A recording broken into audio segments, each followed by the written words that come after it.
Dr. Sarah here. This is Trulery Tips, and it's where I provide bite-sized information on fashion and design psychology that you can use in your everyday life. So today we're going to be talking about designing for difficult experiences. So I know I've talked a lot about design psychology here, but I just want to be clear that you know what it means. Design psychology is when you use psychology as the principal tool in interior design to create spaces that promote well-being. So basically it's creating spaces that meet all of our needs, our emotional needs, our psychological needs for love and belonging, our social needs, spiritual needs, in addition to our need for shelter and safety.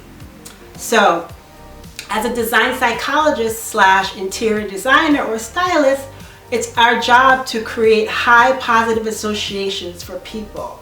So that's basically objects or furnishings that evoke positive or meaningful experiences.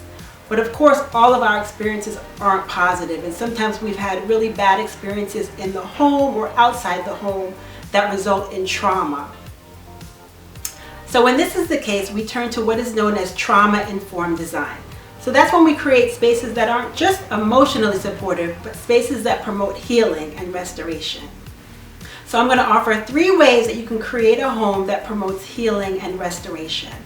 So the first one is to create a home where people feel like they have a sense of control or choices.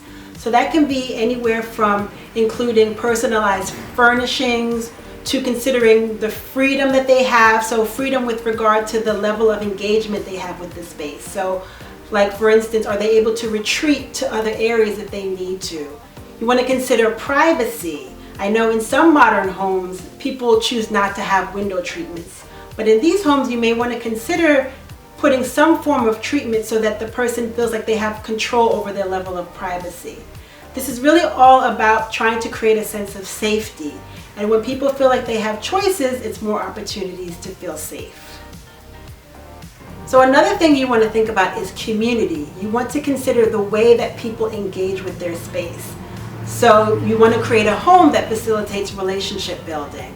And one way to do that is to consider having a variety of different seating areas in a room instead of just one, because that gives people more opportunities and different ways to engage. So the third thing you want to consider is comfort. So you want to include a variety of sensory experiences like sight, smell, sound. If you are thinking about colors, you might want to choose cooler colors like purple, green, or blue, because those tend to promote calm.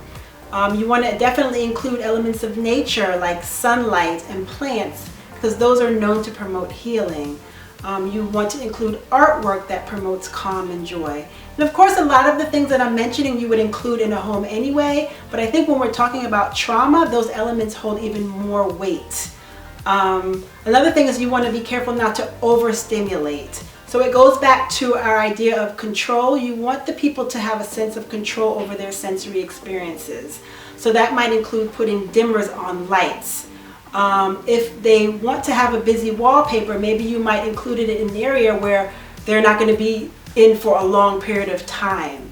You want to prioritize the elements that they find comforting, whether that be objects or furnishings, or colors or textures.